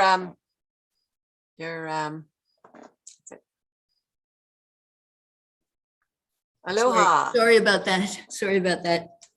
The Conservative plan is for a 75% refundable tax credit to cover childcare costs. That is particularly helpful to lower and middle income families, and for families where people work shifts, work nights, work weekends. The maximizing flexibility so families choose the options that work best for them, for their reality. Childcare, of course, is an important thing on the provincial level, on the municipal level, and that is where spaces will be created. But for families, I think the real focus is on flexibility and being able to choose the options that work best for them. And next we have Shelby Bertrand. Go ahead, Shelby. Thank you for that.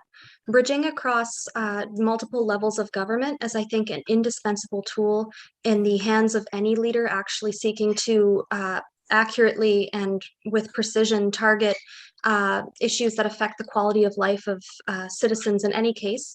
Childcare is indispensable to the economy in our age of dual income homes, and it creates jobs directly while also indirectly boosting the workforce. And the benefits of children are pretty obvious, and they are multifaceted. They get a head start in reading and math. Studies have shown this. So APPC would ensure that all Canadians have equal access to affordable, quality early childhood education programs that honor diversity and propel progress for Canada beyond the classroom. Okay. Next is, am I not mute? Okay. Next is Alec Mcdonald. Go ahead, Alec. Yes, the COVID pandemic has really hit women's participation in the labor force. And it's an unfair fact that women, by and large, they took on the responsibility of childcare.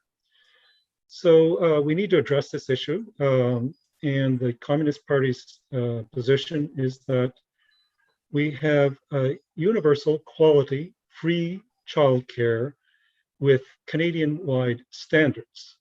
How is that going to be implemented with provinces? Well, we already have a roadmap with Medicare, and that is that you set the standards, which we said we will, And you tell the provinces that if you meet these standards, you will get the funding to provide free, universal, quality childcare. Thanks. And next is Angela Keller Herzog. Yes, thank you. So the Green Party of Canada is definitely on board with universal childcare as completing our social safety net. I think that Quebec has important statistics in terms of the economic merits of also enabling women to join or rejoin, in some cases, the workforce. We want to create the spaces and support the parents getting access. We also want to make sure that the spaces are, or that some spaces are culturally sensitive, so that Indigenous, racialized, and other vulnerable groups have equal access, because not all circumstances are the same. And we want to be sensitive in terms of implementing and executing the policy. Okay, and next is Regina Whittiel. Hi, so yes, childcare is very expensive and we do need affordable childcare. When I left university, I graduated with a newborn and a toddler, and getting into the workforce was very difficult with the expenses of childcare. But on this issue, I have to agree with Carol. The money is best when it's in the hands of the parent. It gives more flexibility and there's less waste. When you're looking at the government, it's generally inefficient, they're wasteful, and there's a lot of bureaucracy, and there's generally less flexibility. When you give it right into the hands of the parent through tax credits or whatnot, then the parent can use that money in the way that is needed for them. And it's, you know, you don't have to pay forever through your taxes. You pay until the child basically gets to school, and then so you don't have that burden forever. So I do believe that it's best served in the hands of the parents, that the money is best served. Yeah. Richwell. Okay, so coming to, sorry about that one second. So regarding universal childcare, absolutely. Now, really important. I have a daughter that has two beautiful children, and one was just born on, I believe it was July 2nd. There's two different people working in the home. And when I was speaking with my daughter and her partner, I found out that they end up not having the complete benefits to being completely covered in various ways. The same thing too, it's all parents. If it's a couple of various walks of life, they must be covered as well. Not only that too, transportation from A to Z. We sometimes forget the time lag in regarding to the time it takes to pick up the child or the children and then returning home as well. So making it extremely flexible for all people and to make sure the quality is there. Very, very important. Quality childcare is key. And yes, I'm 100% to make sure that people receive these benefits, A to Z. Thank you. Yasser Naqvi, are you last? Angela, do I still have to go to you after Yasser Naqvi? Okay, go ahead, Yasser Naqvi. Thank you very much. This is our opportunity to finally have a national child care program in Canada. Quality, affordable, bilingual childcare. The Liberal Party has put forward a robust plan to build a $10 a day childcare program across the country. This program will ensure, as has been said by my other colleagues, to allow women to participate even more fully in our workforce as part of our inclusive recovery post-pandemic. Unfortunately, tax credits will not cover the cost for childcare, nor it will create any new spaces. We already have signed agreements with 8 provinces and territories. If I'm elected as your member of parliament, my effort is going to make sure that Ontario also becomes a signatory to this important agreement, so our families right here in Ottawa can get $10 a day childcare. Thank you. I did forget somebody, didn't I? Did I forget Shelby? No. Okay, we good. We good. We have probably time for one more question before we go to our closing statements. So our last question is this. And this one is directed. Let me just make sure I have the correct people it's directed to.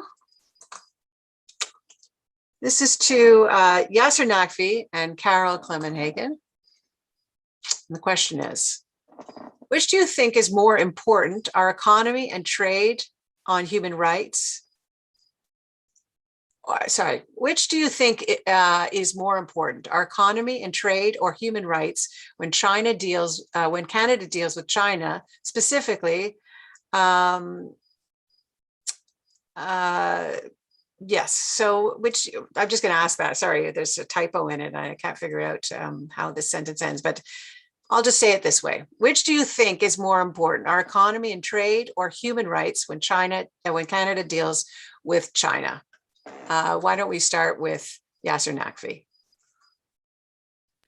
Well, first of all, I think let me start by saying Canada is a country that protects human rights and champions human rights, and we should always speak up about human rights. We're also, of course, part of a global world where we trade with other countries, including China.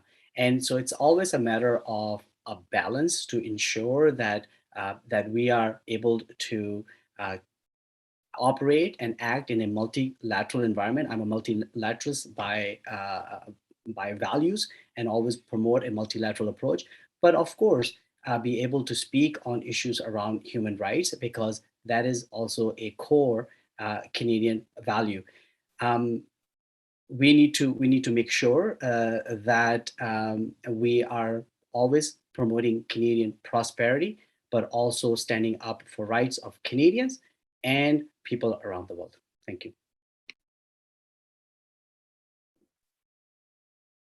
Sorry, Carol, go ahead. Oh, sorry. Canada needs to work very closely with its allies to apply pressure, apply influence on China to bring it into compliance with the norms of the rule-based order of trade. So clearly, trade, economics, that's important for all countries. But Canada has a special role, I believe, in speaking up for human rights internationally.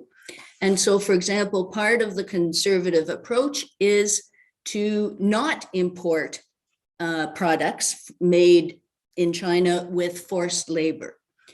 Also, we've been very clear in our advocacy and our sense of concern for the Uyghur population in China, who are subject to forced labor, genocide, which there was a motion in Parliament and the Liberals voted against it.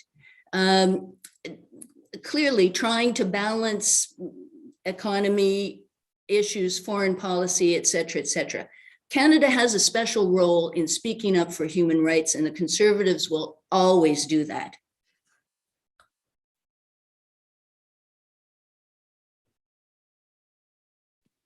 Amanda, you're on mute.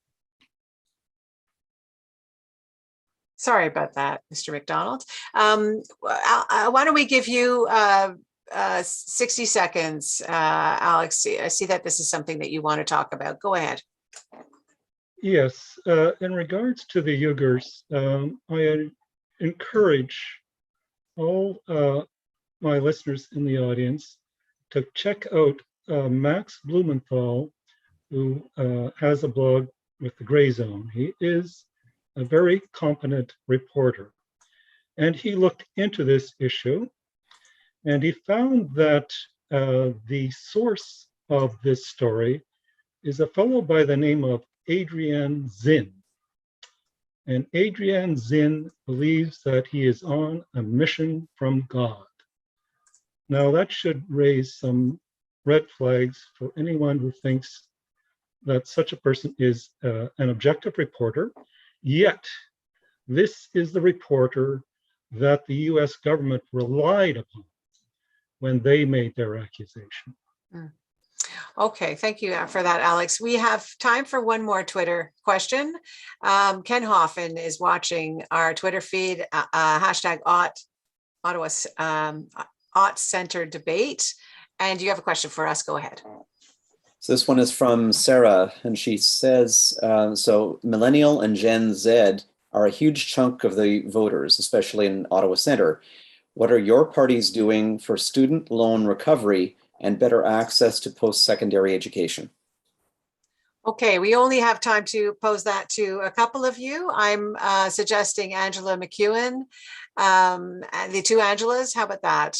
Yasser Naqvi, and what about Shelby for the youth voice?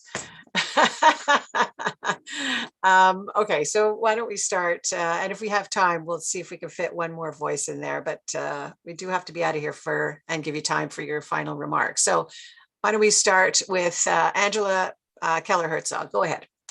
Thank you very much, Amanda. The Green Party has a policy of wanting to invest in our youth. I mean, if we want to incentivize the future and future prosperity, we should not be having kids getting out of university with an average of $28,000 of debt hanging around their neck. So we advocate that the federal portion of the student loan programs should be forgiven and that post-secondary tuition should be free.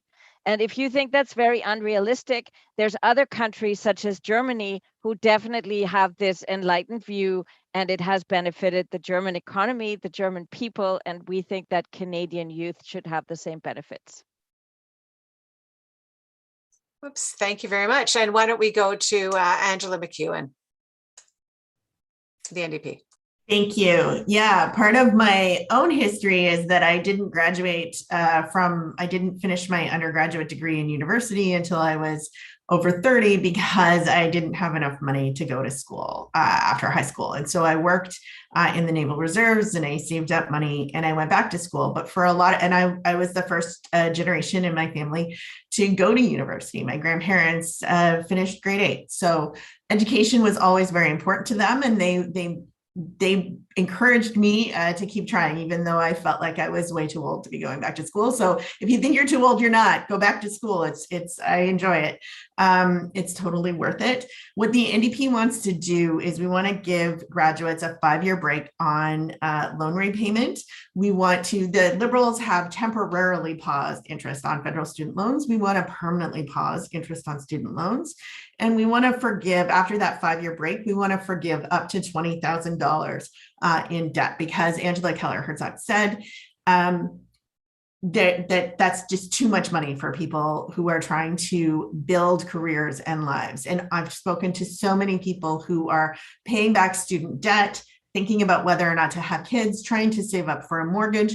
It's just too much at that stage of life, and it prevents people from that equality of opportunity, getting rid of that intergenerational inequality that is so stubborn in Canada. So thank you. Oh, Yasser Naqvi. Thank you. Thank you very much. I want to remind everyone that I was part of an Ontario Liberal government that actually made post-secondary education free for low and mid-income students, which unfortunately, again, Ford government reversed that very important decision because it was giving an opportunity for so many more young people, especially from Indigenous communities, from racialized communities, to be able to go to post-secondary institutions, because that is the kind of investment we want to make, we should be making. In terms of the Liberal Party in this election, we did waive interest on Canada student loans for 2 years. We are proposing to permanently eliminate federal interest on Canada student loans. So just not temporary, but permanently eliminated. In addition, we also want to increase the repayment threshold to $50,000. So if a student after graduation is making less than $50,000, they will not be required to start paying their loan back. The repayment conditions only apply once they make at least $50,000 or more. I cannot stress enough how important education is for the growth of our country, especially as we rebuild from this economy. Our best natural resource is our human resource, and collectively we all have to work together and work hard to ensure that every person, young or old, get an opportunity to get post-secondary education, because that is how we're going to build a country and be competitive around the world. Thank you. Okay. I think that we'll sneak Regina in there before we go to Shelby. Go ahead, Regina. Okay, so right now, I do have two of my kids in university right now, and the number one issue at this moment is the vaccine mandates. and we need to eliminate these mandates for students immediately. A lot of students are not allowed on campus. They're not allowed to participate in sports. Some of them are having their degrees threatened and they won't be able to complete them. This is completely ridiculous. So right away, we need to cancel the vaccine mandates. There's absolutely no basis for them. And there's no basis whatsoever to require any healthy young adult or child to be vaccinated with these experimental vaccines. That has to be made clear. For healthy young adults and children, the risks outweigh the benefits. The benefits for these vaccines in that age group are pretty much minuscule, if there's any at all. That is what the data shows. So Health Canada should step in here. They should provide the risk-benefit analysis that they claim they have. But going forward, we need to eliminate these mandates completely from the schools, and we need to open up the discussion. I can't make myself more clear. There's huge discrimination going on, and it's unacceptable in Canada. Thank you. Just a quick fact check, and that is that that age group of 18 to 34, in fact, have the highest transmission rates right now in Ontario. And so just in terms of there is a transmission issue, if not a if the consideration is that they're not as sick. Let's go to Shelby Bertrand. Go ahead. To ask if I necessarily have to respond to the education question, which could be found on APPC's platform, or if I could respond to Regina and her point that she's making about vaccines.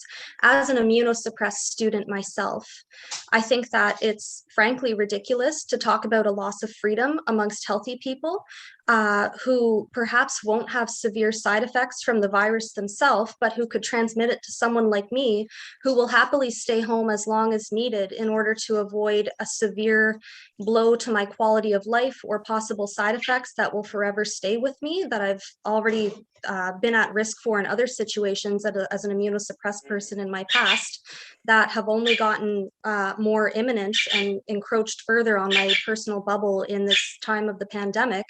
I'd like to ask if you think that it's so important. I'll make my question to you very specific here. If you think that it's so important to not risk people's jobs or attendance at school, would the People's Party of Canada give the funding and infrastructure for people like me to do all of these things at the distance that would be required, possibly forever after, if we don't vaccinate, especially with these variants in the picture? Regina, okay. we'll give you 60 seconds. Okay, so when it comes to what we do know and what we don't know, we have to be very, very clear. So the CDC has already come out and stated that the vaccinated transmit about as much as the unvaccinated. And we have to also be very, very clear that these are experimental vaccines. We do not have any long-term safety data. A lot of the safety testing has not been yet completed. And so we do have to look at that. So right now, the onus is on the government to prove efficacy. It's on the government to prove that there is reduced transmission. It's under the government to prove that the benefits outweigh the risks for the people taking these vaccines. So what we are looking for is that proof. Is the onus is on the government to supply it, and we would like it to be supplied. So they haven't made their case at all, and there's no indication that the unvaccinated pose a risk to the vaccinated. It's ridiculous. Okay, okay. You want to take a stab at that, Angela Keller Herzog? 1 minute. I think that it's pretty clear that vaccines have been saving lives. My father-in-law is both old and very asthmatic, and I'm very, very grateful that he's had the protection of the vaccine. I think that what is highly problematic, though, is to use the vaccine issue as a political wedge issue.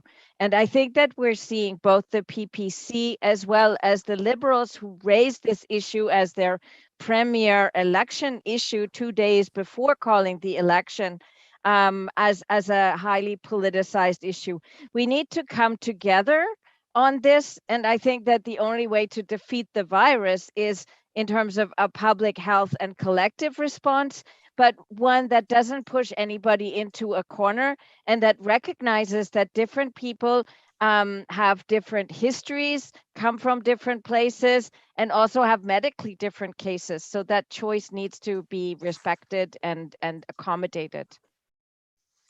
And as for transmission rates between vaccinated and unvaccinated, the Ontario COVID-19 Science Table has done that research and done that science and found pretty conclusively that in fact, people who are unvaccinated both have higher transmission rates. And we know from hospitalization rates that they are the largest portion of people in ICUs right now. It's time for our final statements. Everyone gets 60 seconds for final remarks. And we are going to go in the reverse order from how we started. So we start with Richwell. Rich, are you ready to go ahead with your final statement?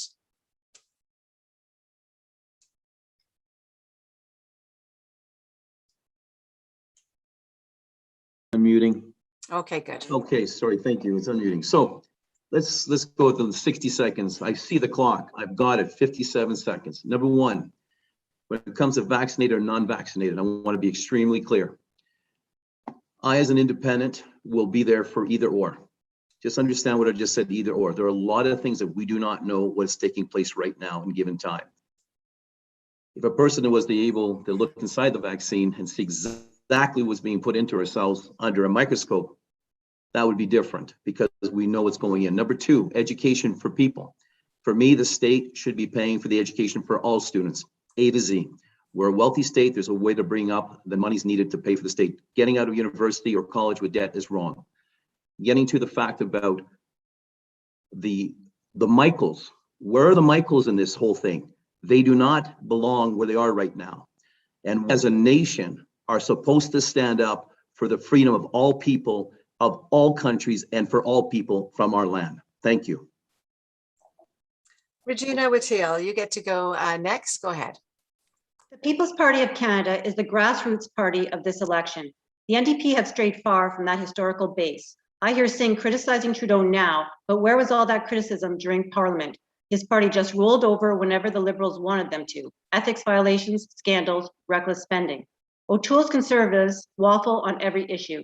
They were not an effective opposition and they will not hold the line now.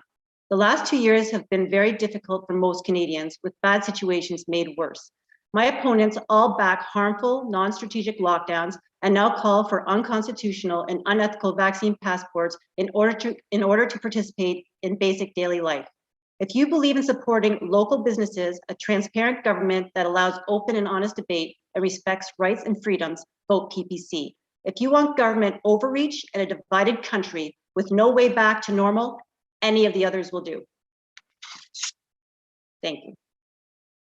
We have Angela Keller Herzog is next. Friends, chers amis, we need to take the lessons from our Indigenous leaders.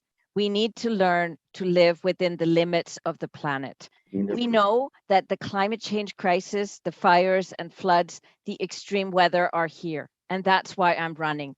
The effects of these crises are always hitting the poor the hardest, and our children are suffering from eco-anxiety. We've heard lots of things tonight. Sadly, we did not hear the Liberals or others commit to immediately stop the expansion of oil and gas extraction, let alone leaving fossil fuels in the ground. They are responsible for the year-over-year increases in greenhouse gas emissions since they came to power. Now is the time to address the climate crisis, and now is the time to make your voters' voices heard. Now is the time to send a green voice to the House of Commons for Ottawa Centre. Une voix forte avec le courage de ses croyances. Okay, Alex Mcdonald is with the Communist Party of Canada. Go ahead, Alex.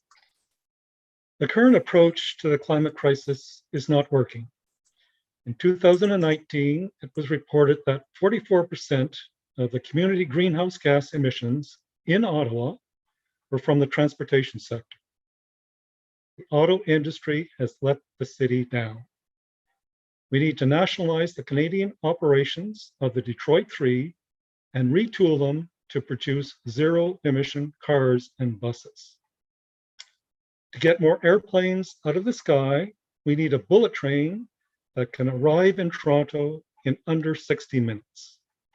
We can create this rail system with a retooled, nationalized Bombardier and a nationalized CN rail.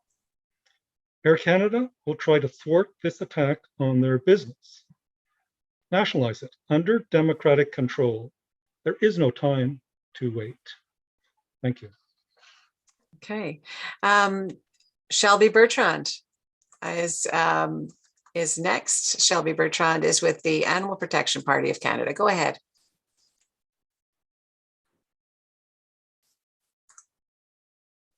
Oh, Shelby. There you go. Sorry, my space bar didn't properly unmute me. The authors of APPC's platform wrote, "Canada can and must lead by example." This appeared on our environmental policy, but it needs to stand for every part of the vision APPC has for Canada. APPC wants Canadians to be proud that their country is one that tackles inequality, has a truly representative democracy, and isn't afraid to lead in addressing the climate crisis by factoring in the relevance of other beings we exploit.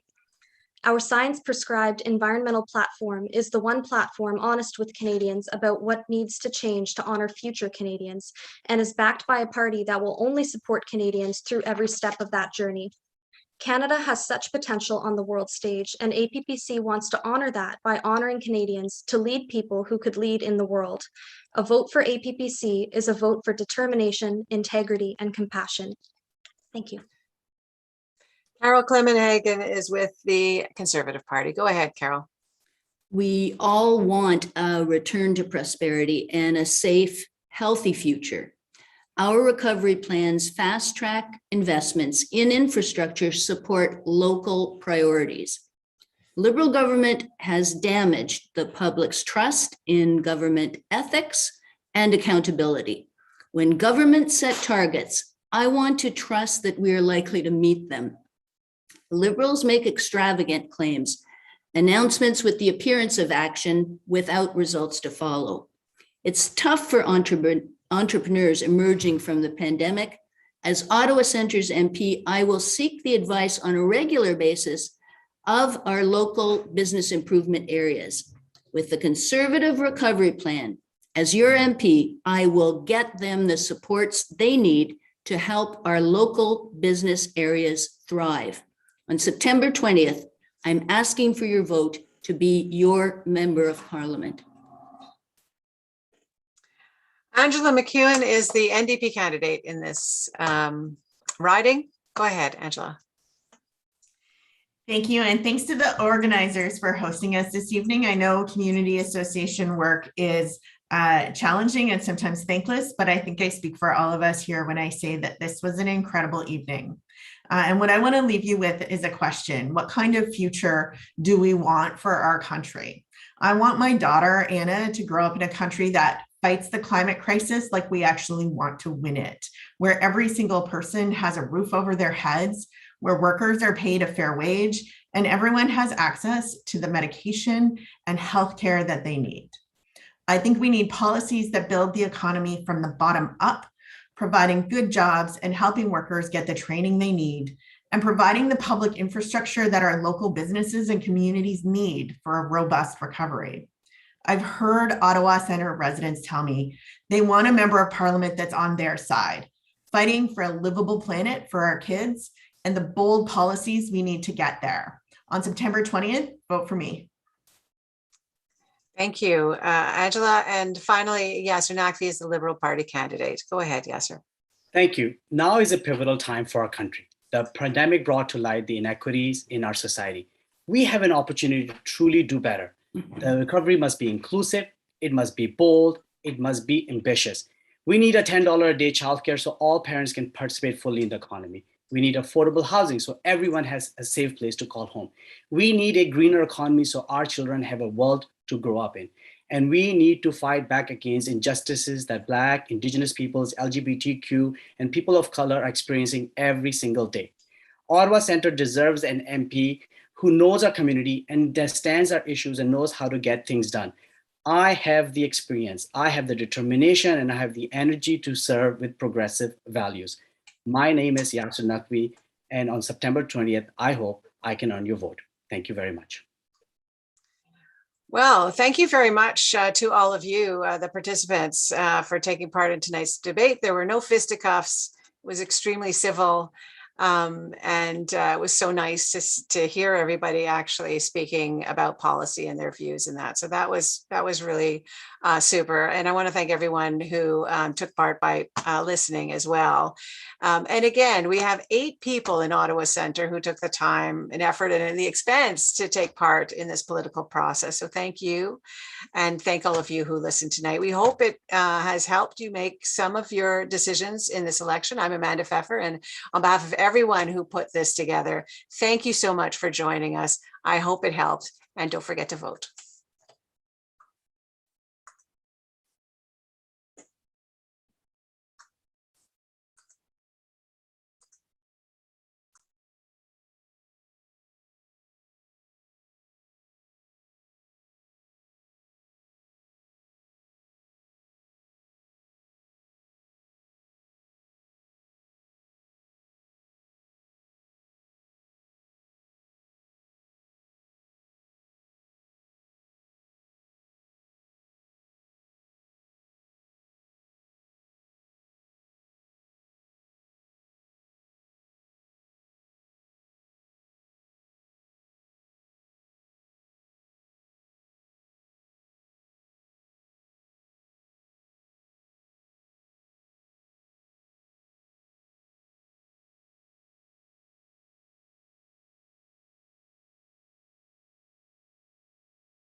Hi, David. Oh, yeah. There's still 77 people on, including one candidate.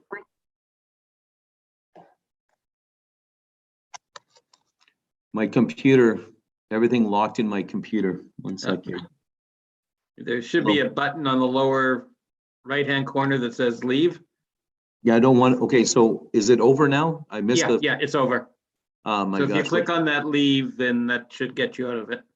Okay, but how long ago, like, how did they finish off the meeting? I apologize, my whole computer just froze. Oh, everybody just made their 1 minute closing remarks and then it ended. Okay, so, okay, that, wow, just really strange technology. You know what I mean? Well, it Unbelievable. worked. It worked. It went very well, and I ended up finding where the clock was. It was on another page, so I thought something was going on. But thank you to everybody. You're welcome. And the link will be where would we would find the recording for tonight? Is it going to be emailed to us? No, there's no link. This may go up on YouTube, stay up on YouTube, but there's no transcript. Oh, there was no recording of the, okay, so it should be on YouTube, but under YouTube, I would put down the organization and hopefully it'll be there. Yeah, auto. Because I know it was recording live. That's what I saw, so. Yeah. David, do you have any comments there? We're going to review the nature, exactly what was on it. Amanda had some questions about posting. Okay.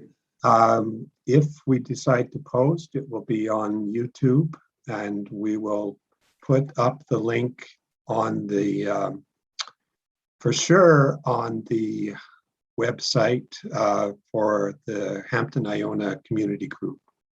Okay. And I will probably, I think we could email all the candidates with the link as well. Well, great, because I hope so. I hope it's available, because I can't promise that it will be, but it may be. Rich, I don't know if you've seen, but the link from the Rogers debate. Yes, I did. I did. That is